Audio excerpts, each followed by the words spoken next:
Enfrente mismo del mga oficiales del National Housing Authority o NHA durante un press conference en antes aga, cuando ya habla la alcaldesa María Isabel Climoco Salazar, kay bien matarda move el agencia.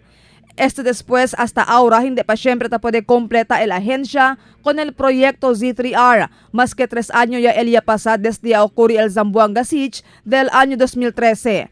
Y por causa con este, mucho pa siyempre del magaya queda víctima del guerra, el ta continua esta na maga transitory site. If you notice, there have been 6,800 that's supposed to have housing. But aside from that, there were also other benefactors for those that are untagged.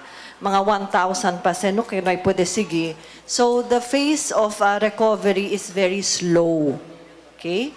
That is why the NHA is here to facilitate the percentage of delivery. Esperanza o planta casa el NHA total de más de 6,000 unit para del mga IDPs. Asugun con Engineer Alfonso Borlagdan, Regional Manager del NHA, ya alcanza na 70% el di ila trabajo. Timeline según di ila para completa con el proyecto na Hunyo otro año. Este ya aka 3 timeline kaya man set el NHA. More than 70% na, ma'am. Saang area yung wala pa? Hindi pa naumpisahan, hindi wala pang movement. Actually, naumpisa na lahat. Yung, yung phase 4 lang. Huli kasing naibid namin yan ngayong taon na yung naibid. Asugun kun Borlagdan, uno del mga rason si por kaya atrasa sila kompleta con el proyekto, amo kaya tiyan sila problema na comprara del mga palo para usa na proyekto. Nung una kasi, ma'am,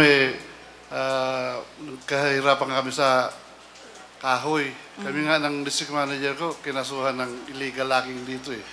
Mabuti na tulungan kami na mayor na wag makulong dyan. Actually, nahirapan kami kasi pambasilan pa yung aming mga kahoy. Pero ya promete si Borlagdan que ay prekuraya sila asi akaba con el mga permanent shelters para del mga IDPs. Aber para pwede estos volve na di ila mga casa. Ya promete también el nuevo manager del NHA na entero país, Marcelo Escalada, que personalmente él man follow up con el implementación del Z3R. Puera con el Z3R, pendiente pa también según el proyecto para del mga víctima del Typhoon Yolanda, allá na Tacloban.